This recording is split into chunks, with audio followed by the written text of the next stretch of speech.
Estrategia Intelectual presenta el programa Mundo Empresarial con el contador público Carlos Ramírez Sánchez. Comenzamos.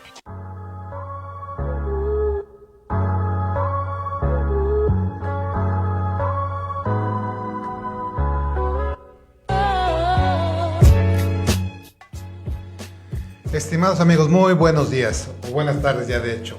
El día de hoy vamos a estar en un programa más de Mundo Empresarial, un espacio donde abordamos temas respecto de, concretamente y dirigidos pues a temas que tienen que ver básicamente con las entidades económicas y que tienen que ser temas de alguna forma actuales y temas que le implican en la mayor parte de las actividades de una persona moral, básicamente. El día de hoy los saludo con mucho gusto, Alberto Muñoz, y pues vamos a iniciar el programa con este tema muy importante, ya terminando el año y pues tal vez ya en la recta final de lo que nos queda en los temas fiscales, financieros y algunas otras situaciones. El día de hoy vamos a comentar acerca de personas morales y los beneficios fiscales y sus beneficios fiscales. Yo quisiera antes de iniciar que tenemos un contexto un tanto cuanto especial. Yo me atrevería a señalarlo como un tanto cuanto sui generis, porque en realidad la verdad es que los últimos días, semanas, sobre todo considerando básicamente o principalmente el tema de las reformas fiscales, de la reforma fiscal penal, de la iniciativa que está en estos momentos creando una controversia, pero increíblemente fuerte, del tema del outsourcing, etcétera, nos lleva a tener más en cuenta y sobre todo ahora más que nunca el tema de estar muy atentos con nuestros temas en las empresas, en el tema fiscal, laboral, etcétera. Pues Gandhi, estamos acá en Mundo Empresarial este día. Muchísimas gracias por invitarme y aquí estoy contigo. Maestro, muchas gracias por estar al frente de estos controles durante estos minutos. Pido una disculpa enorme a la audiencia. Tuvimos un problema ahí con toda la situación del tráfico que hay en esta ciudad y más que ya estamos a un día de celebrar a la Virgen de Guadalupe y eso les da motivo suficiente para cerrar las calles. Y bueno, ya teniendo esta disculpa a nuestra querida audiencia, pues les doy la bienvenida una vez más a este programa llamado Mundo Empresarial, cuyo titular es el maestro Carlos Ramírez Sánchez y quien hoy pues estamos con el maestro Alberto Muñoz Vargas, quien siempre nos ayuda en estos temas fiscales, en estos temas de contabilidad, económicos y sobre todo hoy que tenemos un tema bastante interesante, bastante importante para todos aquellos quien quieran emprender un negocio, para quienes tengan esa ilusión, ¿no?, de formar una sociedad, una integración, un grupo que pueda funcionar a fines de lucro y que puedan obtener algo a cambio, una utilidad. Este tema es las personas morales y sus beneficios fiscales, de los que sí podría comentarme, maestro, ¿cuál es el resumen de este tiempo en el que no estuve, de lo que estábamos hablando? No te preocupes, fue solo un comentario respecto de los temas, de cómo se encuentra el contexto actual, Gandhi, porque, mira, en realidad, con relación a tu tema, beneficios fiscales, te podría decir que hablamos, del año pasado para acá estamos hablando de acotar de una forma impresionante ese tema de beneficios fiscales, porque en realidad, como lo comentaba hace un momento, el contexto actual en el tema fiscal, laboral y etcétera, yo lo veo un tanto cuanto incierto, por lo menos. No quisiera ser muy radical y decir, como muchos colegas lo han planteado, de que sí se ve un panorama totalmente terrible. Yo lo que veo por lo menos es un panorama incierto, porque sí hay disposiciones algunas que ya están autorizadas, votadas, me refiero, como el tema de reforma fiscal, que ya inclusive el día lunes se publicó en Diario Oficial esa reforma, pero ya la conocemos desde finales de octubre, noviembre. El tema es, si quisiéramos hablar de beneficios fiscales como tales en las empresas, la verdad es que ya es un tema muy recortado, ¿no? Yo quisiera, de inicio, no sé si sea la perspectiva si me lo permites de esta forma plantearlo, es, yo quisiera iniciar para alguien que va, apenas se va a dar de alta, se va a crear al mundo empresarial. Cuando se constituye un negocio, ¿no? Cuando se constituye un negocio, exactamente, cuando tienes la primera pregunta, que creo que es una de las preguntas más comunes y probablemente, por lo menos desde mi perspectiva muy, muy personal, es en este momento, me parece que es una de las condiciones más importantes para el tema de seguridad patrimonial. La pregunta de si crear una empresa o tributar, etcétera, a través de una persona física. En México básicamente tenemos esas dos personalidades jurídicas para efectos de tributación. Una sociedad, que puede ser sociedad mercantil, sociedad civil, etcétera, pero al final de cuentas sociedad, y la otra es persona física. ¿Sale? Sí. Entonces, si nos enfocamos en esa primera parte, hacia atrás, digamos, la historia nos ha dicho que hay diferencias y hay situaciones específicas en cada uno. Sin embargo, me parece que actualmente, y sobre todo con esta reforma que ya está, es un tema de seguridad, me refiero de seguridad jurídica. Antes de decirte qué conviene o cuál es la perspectiva de moral o física, es las leyes actuales, sobre todo hablamos de reforma penal, Código Penal Federal, Código Nacional de Procedimientos Penales, Ley de Seguridad Nacional, Código Fiscal, por supuesto, establecieron modificaciones que van muy, muy, muy duro, si me permites la expresión, con empresas defraudadoras, con empresas fantasmas, con factureras, lo que técnicamente llamamos EFOS y EDOS, van muy duro con ellas. Y en muchos foros que hemos estado, de hecho en un curso de la semana pasada inclusive lo comentamos, es qué bueno que vayan contra las empresas malvadas, o sea, no nos apartamos de que quieran vigilarlas, castigarlas y hasta encarcelarlas. El tema como tal es importante, ¿no? Porque al final de ayudarle al fisco también perjudica a los contribuyentes, ¿no? Así es, crea una situación jurídica incorrecta. Pero el tema con todo esto es, las leyes están planteadas de tal forma, ahí la duda que yo planteo, y lo digo así muy efectivamente, es, no sé si por desconocimiento, porque se les pasó o porque así se creó, las leyes dejan una situación muy, digamos, de criterio de la autoridad. Entonces, por ejemplo, si tú eres facturera y te caen, ni modo, o sea, eres malo. Tú eres empresa defraudadora y te cae el fisco y te multa y te sanciona y te encarcela. Vamos, es consecuencia de un acto. Sí, por supuesto. ¿Sale? Entonces, por ejemplo, dices, mi conducta versus sanción es, soy facturero y mi sanción es cárcel, si lo ponemos en una balanza dices, es correcto, te están sancionando por un acto indebido. El problema que vuelvo a reiterar y a subrayar muy, muy puntualmente es, ¿puede una empresa, digamos, no mala, no malvada, no facturera, no defraudadora, etcétera, que por error, o sea, hablo error, o sea, un error humano, un error de cálculo, un error de ignorancia, un error de algo, pueda caer en un concepto de facturera, de defraudadora, etcétera? ¿Sí? Bueno, no facturera, de las que reciben facturas de operaciones inexistentes. O sea, entonces, ese es el tema, de que tú, empresa sana o empresa buena, digamos, con el contexto que marco, te podrías convertir en empresa malvada y el SAT te trataría igualito que a las empresas malvadas. ¿Sí, ¿Sí me explico, Candy? Sí, así es. Sí, se explica, contador. Y que podría tratarse también de una injusticia, ¿no? Una injusticia en cuanto a qué verificaciones o cuáles serían las verificaciones correctas que hay que aplicar a ambos casos. Mira, sí, tienes toda la razón, Gandhi, y te lo digo así en palabras lisas y llanas. O sea, una empresa por error puede caer en un tema de calificación de defraudación y de un tema de operaciones inexistentes. Y esa es realmente la problemática del tema.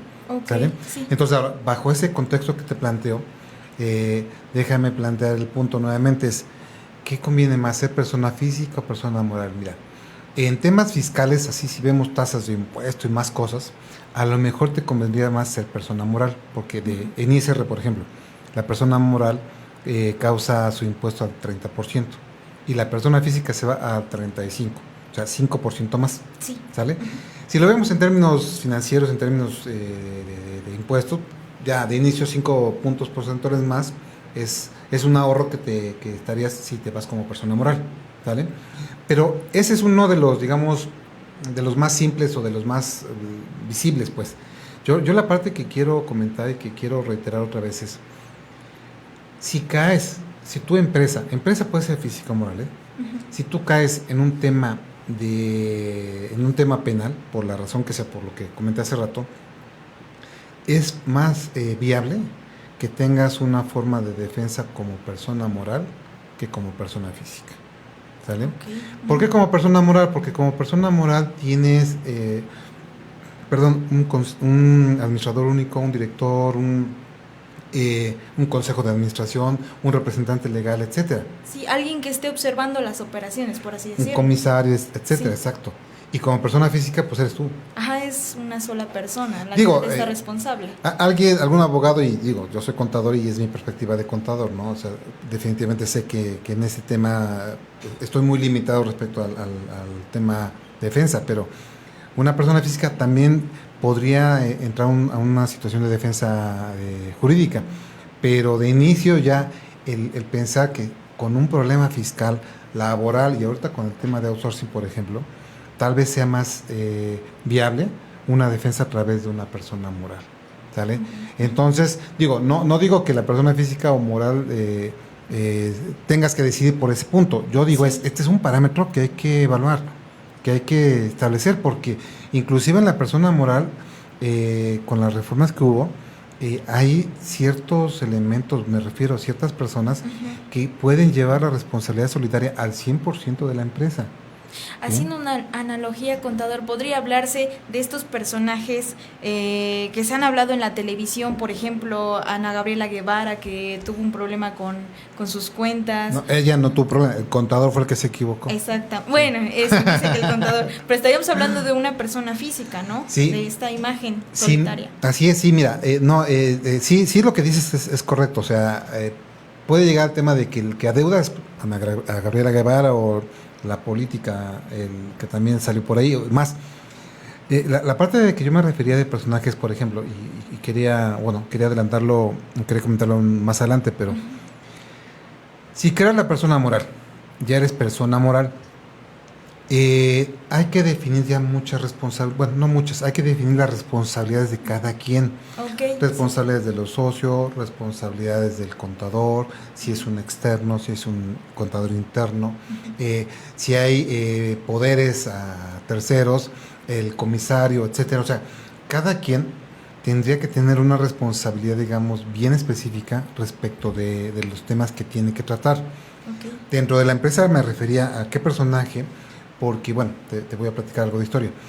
Antes de la reforma fiscal que se autorizó, una propuesta era que los socios tuvieran responsabilidad solidaria al 100% con las obligaciones de la empresa, ¿sí? Te digo el contexto antes de la tema fiscal. Un socio es responsable por las aportaciones que hace a la empresa.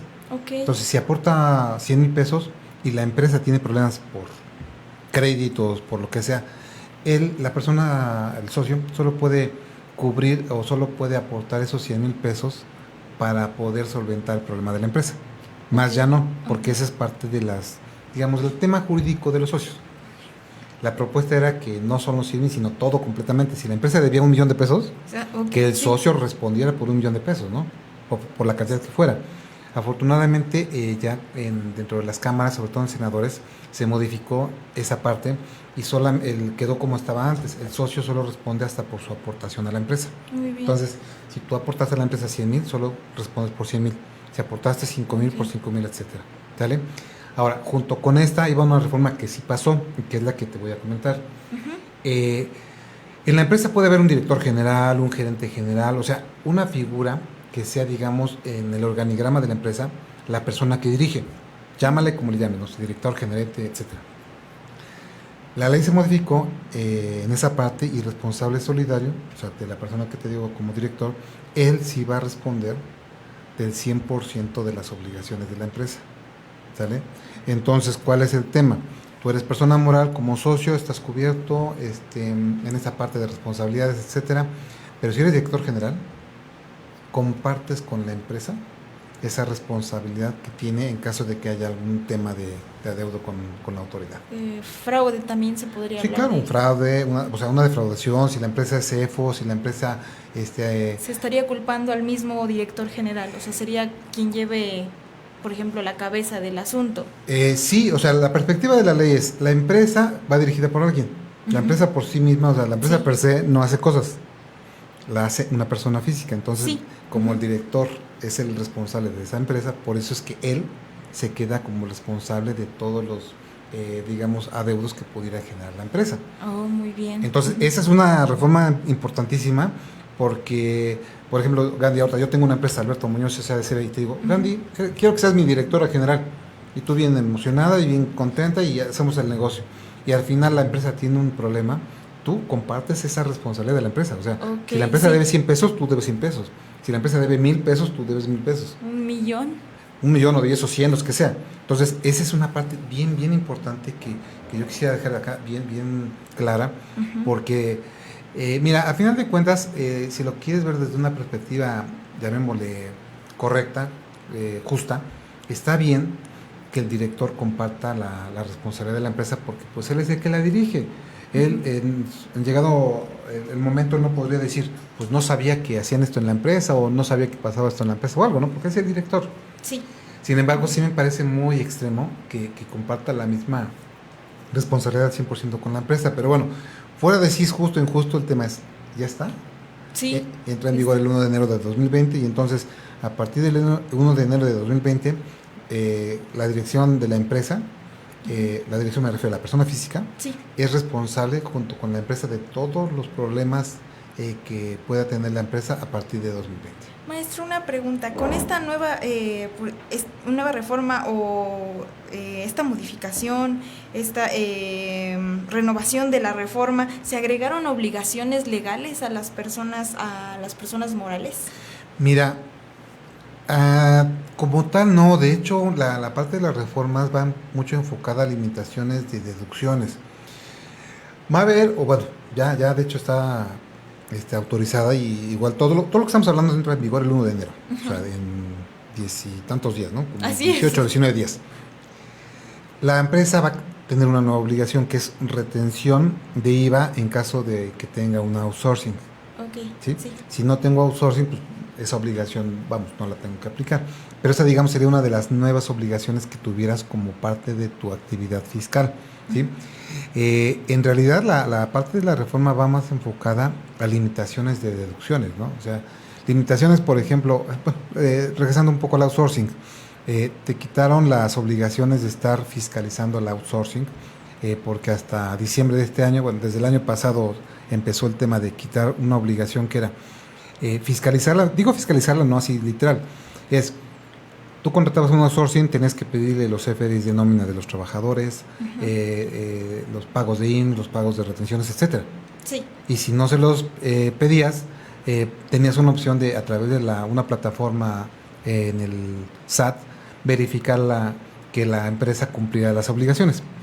Modificaron la plataforma porque parece que no funcionó, solo dejaron lo de cumplir la obligación de pedir los documentos de CFDIs y de pagos de retenciones, etcétera. En 2020 esa parte se quita, o sea, ya no hay obligación de pedir CFDIs, de los pagos al IMSS, de retenciones, etcétera. Se sustituye por lo de la retención de IVA. Okay. ¿Sale? Entonces, por ejemplo, ahí, entre comillas, esa sería una buena noticia por tema administrativo, porque no vas a tener que estar fiscalizando ni pidiéndole nada al outsourcing, ¿no? Pero si no eres outsourcing, en general lo demás prácticamente quedas igual. En el tema de beneficios como tal, el tema del día de hoy del programa es, seguimos en las mismas condiciones de forma general que el año pasado. O sea, el tema de estímulos, por ejemplo, que están en la ley de ingresos de la Federación, estímulos de IEPS, estímulos de primer empleo, estímulos de PTU, bueno, el PTU que se puede aplicar en pagos profesionales que se pasó a ley, etcétera. O sea, el contexto general continúa. De hecho, la parte que te decía al inicio, más que beneficio, yo lo veo como que reajustes de obligaciones y de cuidados, porque más que beneficios, te repito, yo no veo yo no veo beneficios. Y hasta la podemos ver como una advertencia, ¿no? Por supuesto. Si te refieres a que es terrorismo fiscal y que se ha de, no sé, Sí. o sea, no sé de esas cosas, yo no las sé. No sé. Pero sí, o sea, sí se podría hablar de con esta renovación de ciertos cláusulas que hay dentro de la misma reforma, podríamos hablar de que sí advierte a los contribuyentes a estar muy al cuidado de lo que hacen, a no caer en errores que podrían, como usted lo dijo en un principio, compararlos con otras empresas que podrían incluso decirse EFOS o EDOS. Así es. Sí, mira, más que advertencia, yo la diría como ya dirigido totalmente, ¿no? Es, te decía, de forma general las reformas, incluyendo la que te decía de outsourcing, que esa es iniciativa en este momento y que es la que está causando revuelo. De fondo a lo mejor es bueno, la propuesta es buena, puede que el objetivo sea bueno. Sí. Que lleve un fondo importante positivo. El problema es que como está instrumentado, deja la posibilidad abierta de una forma muy importante como para que en esa, digamos, en ese seguimiento a los malos, a los factureros, a los outsourceros, etcétera, caigan empresas que por error, o sea, que no sean malas, y que por error caigan ahí. Sí, déjame hacer una analogía rápida, es como si vas eres pescador y vas al mar y lanzas una red, pero milimétrica, o sea, pequeñita. Y hay peces, hay tortugas, hay delfines, hay de todo, o sea, sí. En tu red van a caer todos. Sí, capturas todos. Capturas todo, exacto. Y a lo mejor lo correcto ahí sería, bueno, separa, ¿no? Si vas por peces, quita las tortugas, quita los delfines, quita los cangrejos, quita lo que no sea por lo que ibas. Sí. Como están las leyes, en la red se quedan todos. Entonces, si tú eres malo, pues ya te quedas porque eras malo. Pero si eras bueno y eras, en la analogía que hago, un delfín, una tortuga, un cangrejo, te vas a quedar. Entonces, ese es el riesgo. Maestro, ¿y qué consejo le daría a las personas que quieren formar una sociedad ahora con esta nueva reforma? Con esta reforma actualizada. Mira, yo de forma general sí creo, por tema, hablamos, hay un concepto muy específico que le llamamos seguridad patrimonial. Seguridad patrimonial es el patrimonio propio, o sea, las personas que crean una empresa, la empresa es un nuevo ente jurídico, eso está claro. Crea beneficios, bueno, derechos, obligaciones, etcétera, pero son independientes de la persona física. Cuando hablamos de seguridad patrimonial es la seguridad de los socios, o sea, que los socios, independientemente de la empresa, sus bienes personales estén, digamos, salvaguardados. Sí. Que no entren en un riesgo por el tema de la empresa. Y que se los puedan quitar. Claro, que te los puedan quitar a través de los medios jurídicos. El asunto es, cuando eres persona física, digo, también hay, no quiero decir que no haya formas de defenderte. Claro, hay formas de defenderse, y de hecho las formas tal vez sean muy similares, tanto la física como la moral. Okay. Pero de inicio, lo que yo veo es en la moral, digamos, hay, por así decirlo, unos escalones anteriores a que lleguen al socio, como para decirle, oye, socio, te voy a embargar o te voy a quitar tus bienes, ¿no? Entonces, si lo vemos exclusivamente por tema de seguridad patrimonial, me parece que como están las cosas, en este momento es el tema de ser socio de una persona moral, sería más conveniente en ese punto, ¿no? Insisto, como física moral, tiene los mismos, las mismas herramientas, las mismas formas de defensa, y si lo haces bien, igual sales bien librado. Ahora, una parte importante que yo quiero señalar, Gandhi, a veces dice, bueno, creo una persona moral, y como una persona moral tiene que haber, bueno, puede ser una unipersonal, pero pensamos en una sociedad real, 2 o 3 o 4 socios. Sí. Y entonces uno de ellos dice, bueno, es mi empresa, yo voy a aportar el 100% del dinero, de los recursos, pero como necesito ser sociedad de 4 integrantes, le digo a Gandhi, le digo a Carlos y le digo a otro amigo, y vengan conmigo, yo les pongo el 1% de aportaciones, o les pongo el 10% a cada quien, etcétera, ¿sí? Sin embargo, la empresa es mía, yo la manejo y ustedes solo aparecen en el documento. ¿Sí me explicó? Sí.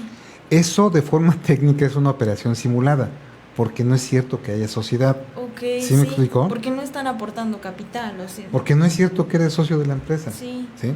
Entonces, desde ese tipo de detalles, digo, a lo mejor es muy radical, alguien va a decir, yo soy muy exagerado, o puede ser muy extremo. Bueno, eso podría ser una operación simulada. O sea, lo que dice el SAT es, no realices operaciones que no sean ciertas. Y si tú creas una persona moral por un tema comercial o un tema de lo que sea, y no es cierto, estás entrando a un tema de operación simulada. ¿Sí, ¿sí me explico? Sí, Entonces, ¿cuál sería, respondiendo un poco más puntual la pregunta que haces? Es, creo que estamos en un punto en que debemos de cuidar mucho que las operaciones sean reales y sobre todo que sean reales técnicas, ¿sí? Saliéndome un poco del tema fiscal, pero creo que es un ejemplo muy claro. Cuando nosotros en la oficina hemos recibido a personas y le preguntamos, oye, ¿tienes algún bien? Dice, sí, tengo mi casa, es mi casa, y lo dice y lo asegura. Y cuando le pedimos las escrituras, la casa está escriturada a la esposa, a un hijo, a un vecino, a un familiar, etcétera. Y cuando le preguntamos, oye, tú dijiste que es tu casa, dice, sí, sí es mi casa, solo que está a nombre de alguien más, ¿sale? Sí. Jurídicamente hablando, no es su casa. No, exactamente. ¿Sí? Que hizo alguna operación por cualquier tema y la casa la puso a nombre de alguien más, ese es otro asunto, pero no es su casa. Que suelen hacer o suelen pasar mucho este tipo de cosas, nombrar con otros nombres estas propiedades para que no se las quiten también, ¿no? Mira, es un tema complejo, o sea, que se ha estilado durante mucho tiempo y se ha llevado a cabo, pero eso, si lo vemos jurídicamente así puro, literal, eso es una operación simulada, porque no es cierto que sea la casa de la otra persona. Exactamente. Entonces, bueno, ese ejemplo que quise poner es, en el tema fiscal, es si tú compraste mercancía a un proveedor, que ese proveedor te dé la factura. Ok. Puede ser más simple, pero puede pasar que tú le pides al proveedor la mercancía y el proveedor te dice, oye, pero te la facturo con otra. ¿Sí? Sí, con otra. Si todo va bien, no pasa nada. Pero si en el futuro hay un problema con esos proveedores, tú puedes tener problema porque no recibiste la mercancía del otro proveedor. ¿Sí me explico? Uno te lo dio y otro te la facturó. Sí. Y dices, son empresas de grupo, no pasa nada, somos de confianza, etcétera. En un tema ya jurídico, eso podría ser un problema. ¿Sí? Está en tu lugar de trabajo un trabajador, o alguien, bueno, no un trabajador, alguien que te presta un servicio y te dice, oye, pero te doy el CFDI, pero te doy el de mi esposa, o te doy el de alguien más. Y tú dices, bueno, no importa, es para deducir nada más, ¿no? Y bueno, eso no es cierto, pues, ¿sí me explicó? Si alguien está trabajando, te da un CFDI, o te traigo facturas para que puedas deducir. Entramos a un tema, llámale, jurídicamente hablando, literalmente hablando, como de operación simulada, porque no es cierto. Digo, me estoy yendo muy extremo, pero lo que yo quiero decirte, Gandhi, es, tenemos que cuidar que las cosas sean ciertas. Sean reales. Sean reales. Y hablamos reales de la realidad real, y jurídicamente también. Si tú compras un coche y te lo van a facturar, tú lo estás comprando. Si quieres que te lo facturen a una persona, a un tercero, dale el dinero a ese tercero, que lo compre, que él lo pague, y ese tercero que te devuelva el dinero en su futuro, o regálaselo después el dinero. Pero no hagas esas operaciones de, te lo compro, pero factúraselo a alguien más y yo te doy el dinero. ¿Sí me explico? Sí, o sea, para evitar que en esa factura salga el nombre de la otra persona, ¿no? Y te repito, o sea, ¿cuál es el riesgo de esto? Y a lo mejor, insisto, son ejemplos muy extremos, pero ¿cuál es el riesgo? Que en el futuro una operación de ese tipo te pueda convertir a ojos de la autoridad en un contribuyente malvado, o sea, un contribuyente defraudador, facturero, oedo, o etcétera.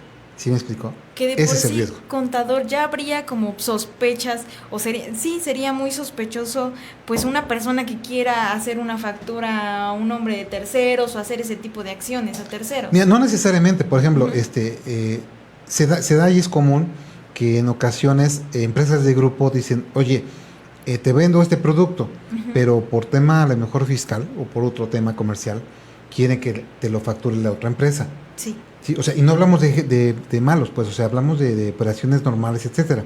Entonces, perdón. Entonces te lo factura ese otro tercero, que es empresa de grupo y etcétera. Pero el ejemplo que daba es, si en el futuro hay un problema con esas empresas, tú no vas a poder demostrar que la empresa a la que te facturó, a la que le pagaste, te envió la mercancía. ¿Sí me explicó? Actualmente hay un tema con el SAT de controversia de que cuando el SAT te pregunta, oye, ¿qué operación hiciste? Y te pregunta, bueno, de esta mercancía, ¿cómo la compraste? Y tú dices, bueno, se la compré al proveedor, se la pagué al proveedor, y aquí están las facturas. Y entra un tema del SAT de, oye, bueno, demuéstrame que te llegó la mercancía, demuéstrame que ella te lo envió, demuéstrame que, etcétera. Entonces, si tú no tienes cómo demostrar eso, es ahí donde te digo que entra el riesgo Ajá. de que te puedan calificar como empresa malvada, bueno, empresa defraudadora, y tengas ese problema con el fisco, porque una operación que es más, ninguno de los tres de los involucrados es malo, pero por esa operación que según el SAT no está clara, Se puede considerar como. exacto. Entonces, a eso me refiero, con que debemos de cuidar, y sobre todo el tema jurídico. El tema jurídico en la empresa tenemos que ser muy cuidadosos de que las operaciones sean, te digo, las reales, las correctas. Que si alguien aporta dinero en la sociedad, quien aporte aparezca ahí, o sea, que sea el socio, porque te insisto, ya en la realidad muchas veces está, el dueño dice, es mi sociedad, es mi empresa, y hay como 10 personas ahí. Bueno, es que ellos los puse porque, o algo. Sí, pero él dice, es mi empresa. Okay. Técnicamente hablando, es de él más los otros que están en el acta constitutiva. ¿Sí me explicó? Sí. Entonces, me parece que es un momento importante, un momento que debemos de cuidar, de dejar todo el tema jurídico conforme a la realidad. Y puede que a veces cueste dinero porque a lo mejor cuesta impuestos, cuesta derechos, cuesta cosas.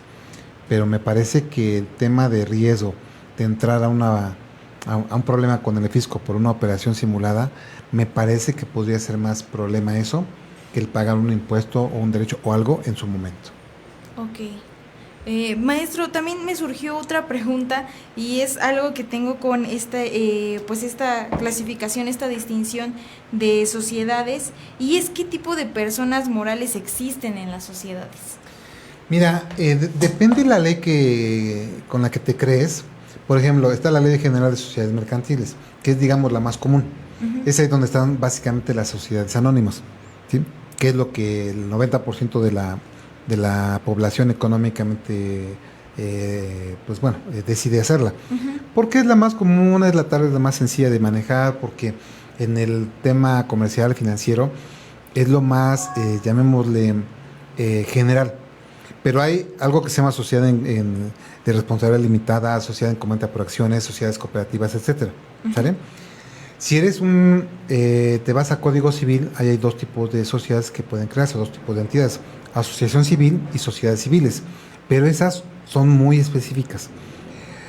Son entidades que se crean, las asociaciones civiles, para un fin benéfico, no para un fin de lucro, por ejemplo. Sí. Y una SC sí puede tener un fin de lucro, pero es cuando en lugar de aportar dinero o bienes, aportas conocimientos. Por ejemplo, la mayoría de los despachos de contadores, de abogados, de ingenieros, etcétera, nos conformamos como SCs, porque lo que aportamos son los servicios, ¿no? Son servicios, y aportamos nuestro intelecto a la sociedad. Okay. Claro, a lo mejor aportas dinero para comprar el escritorio y la compu, y etcétera, pero en realidad lo fuerte son nuestros conocimientos. Sí. Entonces, cuando hablamos de un tema así, generalmente es una sociedad civil. Y de ahí puedes, a lo mejor hay otras sociedades más, digamos, más especializadas, como sociedades de producción rural, que es como una empresa que trabaja en el campo y que se genera o se constituye de acuerdo a una disposición específica. Pero de forma general, lo que digamos, si la pregunta fuera, ¿qué tipo de sociedad me puedo constituir? ¿Y qué tipo de sociedad le convendría en el próximo año a las personas que quieran hacer? Mira, yo con lo que veo de cambios, o sea, la sociedad que sea va a ser la misma responsabilidad, el mismo impacto. Yo te lo decía por el tema, por ejemplo, comercial, financiero.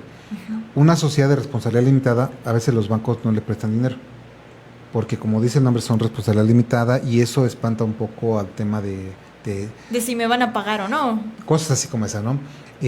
Cuando hay un extranjero, muchos de los extranjeros generalmente constituyen sociedades de responsabilidad limitada, porque es bueno para ellos y porque por supuesto es protección para ellos, ¿no?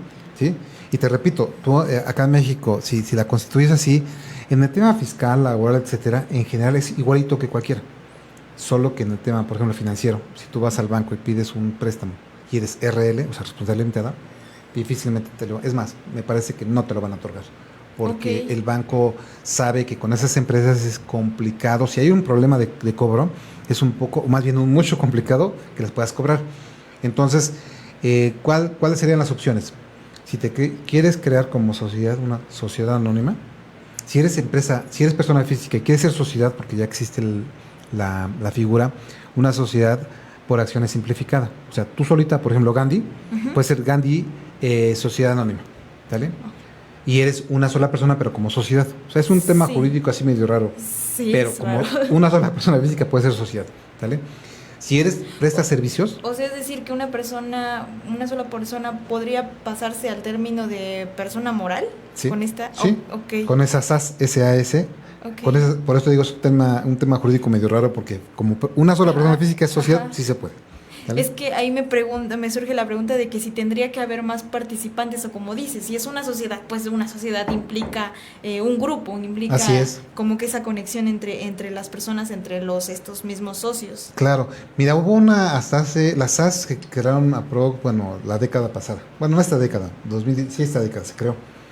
Antes no podrías crear una sociedad con menos de 2 personas. O sea, eran 2 personas, 3, 4, 5 hacia arriba. Ah, ok. Sí. Eso era una sociedad. Sí. ¿Sale? Modifican las leyes y, crean la sociedad por acción simplificada, y entonces una persona física solita puede crearse como sociedad. Okay. ¿Sale? Digo, en México se ve raro, pero en el mundo ya existía eso desde hace mucho tiempo, etcétera. En países más avanzados, esa figura es normal. Y hablando jurídicamente, yo la veo, digamos, muy bien. El inconveniente es que son empresas con una limitante de recursos, ¿vale? Entonces, si tú quieres vender así una cantidad importante, o sea, tus operaciones son muy altas, no vas a poder ser SaaS, ¿no? O sea, esa es, digamos, que la limitante.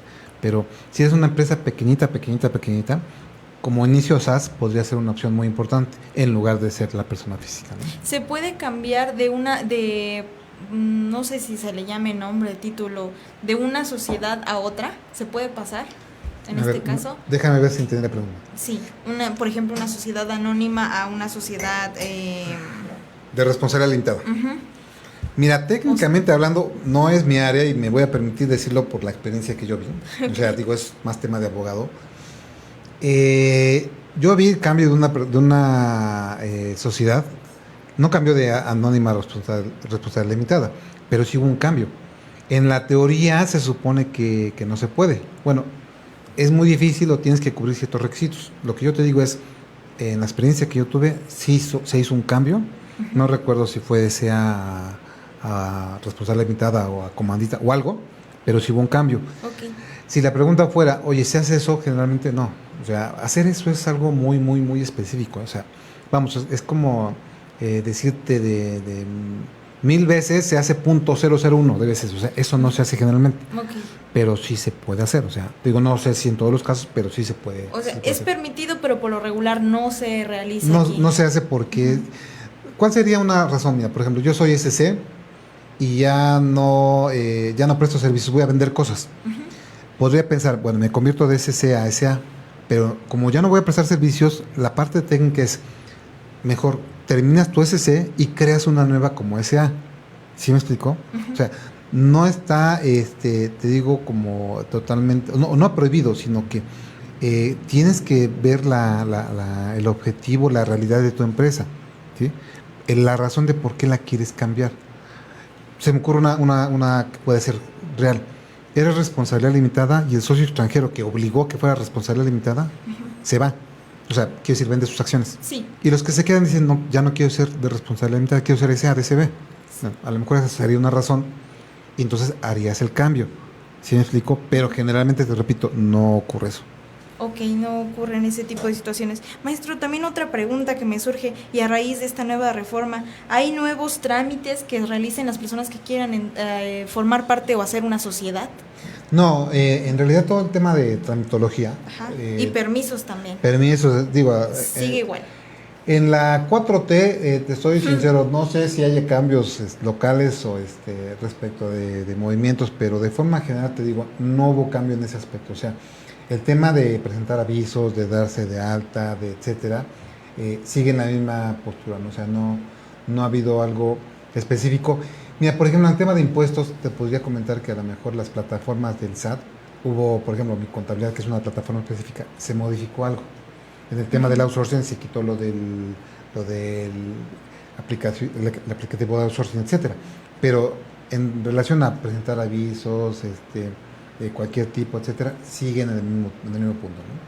¿Y nos podría platicar un poco? Yo sinceramente no conozco mucho, me gustaría hacer algún día una sociedad. ¿Cuáles son estos trámites y permisos que se deben de aplicar o se necesitan para abrir una empresa? Mira, primero es que lleves las cosas de forma, digamos, técnica. Si eres una sociedad, es más, antes de decirte, yo te pregunto, si quieres formar una sociedad, Gandhi, ¿qué harías tú? No hablo del tema legal, o sea, ¿tú qué harías? Pues una organización, ¿no? Del grupo de personas con los que voy a ¿Con trabajar. qué personas? O sea, Ajá. quiero decir, ¿vas a hacer una sociedad conmigo o con Carlos? Sí, necesito personas que va a sonar un poco raro dentro de la audiencia, pero que tengan dinero para hacer la inversión. Ok. Nos reunimos, Ajá. platicamos Sí. y nosotros tres y decidimos crear una sociedad, ¿vale? Si fuera algo de deber, bueno, algo de deber me refiero a una sociedad como tal y vamos a aportar dinero, etcétera, tú no harías un documento donde dijera, hoy el 20 de, digo, hoy, ¿qué es? 11 de diciembre, nos 11 de reunimos en diciembre. tal lado, Gandhi, Alberto y Carlos, y queremos formar una sociedad y aportamos dinero y cada quien aporta 10,000 pesos o 100,000 o lo que sea, etcétera, y quiero que Gandhi sea la representante. Tú como, digamos, no hablo del tema fiscal, o sea, tú crearías un documento donde especificamos todo esto, ¿no? Sí. Nos vamos a dedicar a vender cosas o vamos a hacer, etcétera, ¿sí? Sí, una especificación de todas las actividades, ¿no? Que Ok. hay en la empresa. En el tema jurídico, Ajá. cuando ya estás, o sea, ya creaste tu sociedad, no hablo de forma jurídica legal, pues cuando te reuniste con tus socios, inicia con un permiso, o sea, tú quieres que tu empresa se llame la empresa más poderosa del mundo, SADCB. Pides un permiso a Secretaría de Economía, te autorizan el nombre, y ya que te autorizan el nombre, ya empieza todo el trámite de ir al notario. Uh-huh. De hecho, en ocasiones el notario mismo hace el trámite del permiso, pero lo primero es que como sociedad te autoricen el nombre que quieras de tu empresa. Dentro de la base de datos se verifica que no exista otra, porque si existe otra o una similar, Ajá, eso no te también. la autorizan. O sea, por ejemplo, si yo quiero poner ahorita, en lugar de, no sé, una empresa que se llame El Patito SADCB, yo le pongo el Gansito, a lo mejor me dicen ahí, no se puede porque se parece Gansito de Patito. O le pongo el Patito X, me dicen, no, porque hay una que se llama El Patito. O sea, hay ciertos parámetros. Ajá, ok. ¿Vale? Entonces, Incluso de hecho, hay que tener cuidado hasta con los sinónimos, ¿no? claro, porque sí, pareciera ser muy simple, pero no, ahí hay un reglamento pues de autorización de los nombres, etcétera, y no siempre pasa, de hecho generalmente no pasa el primer nombre, ¿no? A menos que sea muy muy específico, pero bueno, lo primero es el nombre, y ya después del nombre vas con el notario, y el notario te protocoliza tu acta, o sea, tú hiciste una reunión, Uh-huh. ya le da forma de cómo está el objeto social, los accionistas, todo ese rollo, Okay, ya le da sí. una forma bonita, técnica me refiero, y entonces firmas el acta y el notario inscribe esa acta en el registro público de la propiedad y ya surgiste a la vida jurídica, o sea, naciste jurídicamente como empresa. Uh-huh. Y de ahí todo el peregrinar que hay de ir al SAT, de hacer el trámite del RFC, etcétera, para las obligaciones fiscales y demás. Si estás en un local, bueno, debes estar en un lugar, los permisos de locales de ayuntamiento, etcétera y demás, ¿no? Ahora, maestro, también me surgió rápido una pregunta. ¿A qué, o sea, este nacimiento jurídico de una empresa se da en cualquier tipo de operación? O sea, es decir, desde los que crean automóviles, desde los que están en una editorial, desde los que están incluso en medios de comunicación. ¿Se puede hacer con todo tipo o sí hay una especificación? O sea, ¿te refieres de acuerdo a tu actividad? Ajá. Sí, no, en realidad la actividad ok. te puede llevar a unos puntos específicos de algo más. Por ejemplo, eres empresa que vende productos, bueno, que enajena o que maneja productos tóxicos, o sea, todo el camino es igualito. Sí. Solo que además tú vas a tener que tener un permiso especial del gobierno, bueno, me refiero a, por ejemplo, a la Secretaría de Medio Ambiente, Sí. para desecho de productos tóxicos, por ejemplo. Ok. O manejo del agua, o manejo de muchas cosas. Pero de forma general, todo lo que tienes que hacer Ujú. va igualito. O sea, va Ok. igualito independientemente de la actividad que tengas, ¿no? Ok, maestro. Y ya dentro también de estas actividades, ¿cuáles son a partir de ahora los permisos que se deben de sacar también, ya haciendo esta sociedad, creando esta sociedad? Ok, pero ¿a qué te refieres con los permisos? ¿Permisos de qué o no te comprendí? Sí, podría hablarse de, hicimos pues esta sociedad, ya como dice usted, nació jurídicamente, Sí. que ya me lo aprendí, ese término. Muy bien. Y ahora, pues me imagino que necesitamos ir ante el SAT, ¿no? Sí.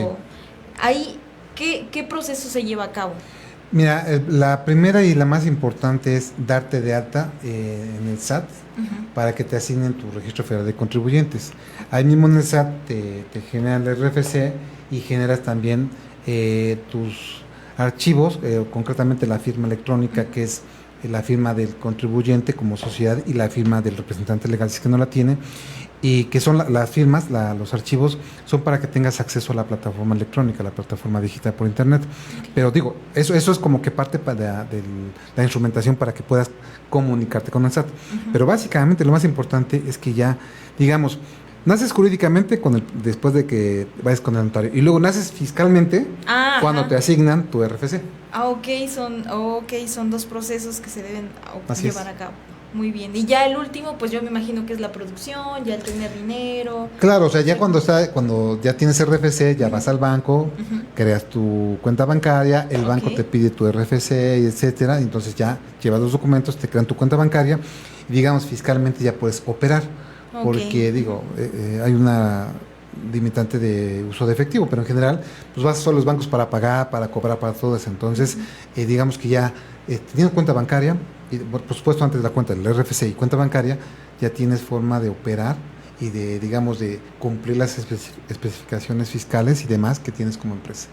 Muy bien. Muchas gracias, maestro, por pues aclararme todas estas dudas que tenía. Pues ya voy a empezar a crear algo, voy a empezar a hacer algo para invertir. La vida es corta, entonces hay que aprovecharla. Y pues agradecemos que esté con nosotros una vez más, por su tiempo, estar en este maravilloso programa que es Mundo Empresarial, y pues invitarlo a otro programa de este programa. Con mucho gusto, estimada Gandhi. Y mira, si me lo permite, yo quisiera dar un último mensaje. Sí, claro. Sí, vemos las reformas, algunas complicadas, vemos un escenario nada favorable, etcétera. Yo lo que sigo insistiendo y sigo planteando es cada quien desde su lugar de trabajo, apliquémonos, pongámosle todas las ganas del mundo, como decimos coloquialmente, veamos siempre hacia el frente, y así como dice el refrán, al mal tiempo darle buena cara. Yo creo que independientemente de que estemos o no de acuerdo con el contexto actual político, financiero, etcétera, tenemos que seguir progresando, avanzando, y tengo la clara, estoy totalmente seguro que habemos más buenos que malos, y entonces yo sé que bajo esa perspectiva, bajo ese contexto, podemos salir adelante. Una última pregunta antes de despedirnos, maestro. ¿Usted ve favorable todo el panorama que viene en el 2020 con esto de las reformas para alguien que quiera crear una sociedad? Mira, yo te diría, o sea, si lo vemos fríamente, financieramente no, o sea, el contexto lo veo complicado, pero lo que digo, no te detengas, o sea, quiero decir, si tienes intenciones de hacerlo, hazlo, solo que de forma más mesurada. Vas a crear una empresa, vas a pedir prestado 100 millones de pesos, bueno, es mucho, ¿no? Es mucho. 1 millón de pesos, no pidas uno, a lo mejor pide 500 o 400, o sea, empieza sin limitarte a tu operación, porque dices, bueno, me refiero, evalúa, equilibra, sopesa las cosas, pero si dices, yo voy a vender muy bien el próximo año, o sea, el tema financiero puro así objetivo es, veo un poco incierto el asunto. Entonces, muy bien. Sí, aventúrate, sí, avanza, sí, échale ganas, sí, con fe todos los días, solo que con un tema de mesura y con cuidado, ¿no? Y siempre con cuidado en el tema fiscal, todo tener al corriente y no pasar de nada de largo, porque como usted lo decía, hay situaciones que por una factura pueden llegar a ser y ya por último, en esa parte que mencionas, buscar un profesional para que te dé su opinión. Mira, a veces en la calle es muy fácil decir, mira, compra una factura, no pasa nada, o pásatela alto y no pasa nada, o darle una cantidad de X y demás y avanzamos, no pasa nada. Yo creo que podemos entrar ya en un área de cambiar de mentalidad y hacerlo de forma correcta.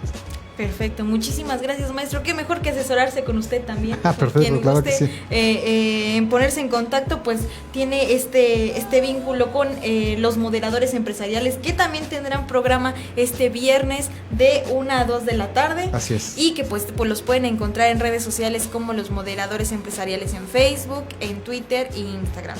También invitarlos a precisamente de este tema al curso de personas morales y sus beneficios fiscales que se dará en Asesores de Negocios Carpey, en donde ya conocen nuestra plataforma de Facebook y de todas las redes sociales. Los esperamos con sus preguntas sobre cuál es el costo, qué promociones tenemos. Ahí podemos informarles de todo. Créanme que el tema es muy importante, como ya lo estamos platicando en este espacio, y que vale la pena conocer un poco más. Pues eso fue todo en Mundo Empresarial. Le agradecemos una vez más al maestro Alberto Muñoz y pues me despido. Soy Gandhi Mendoza. Que tenga un excelente miércoles.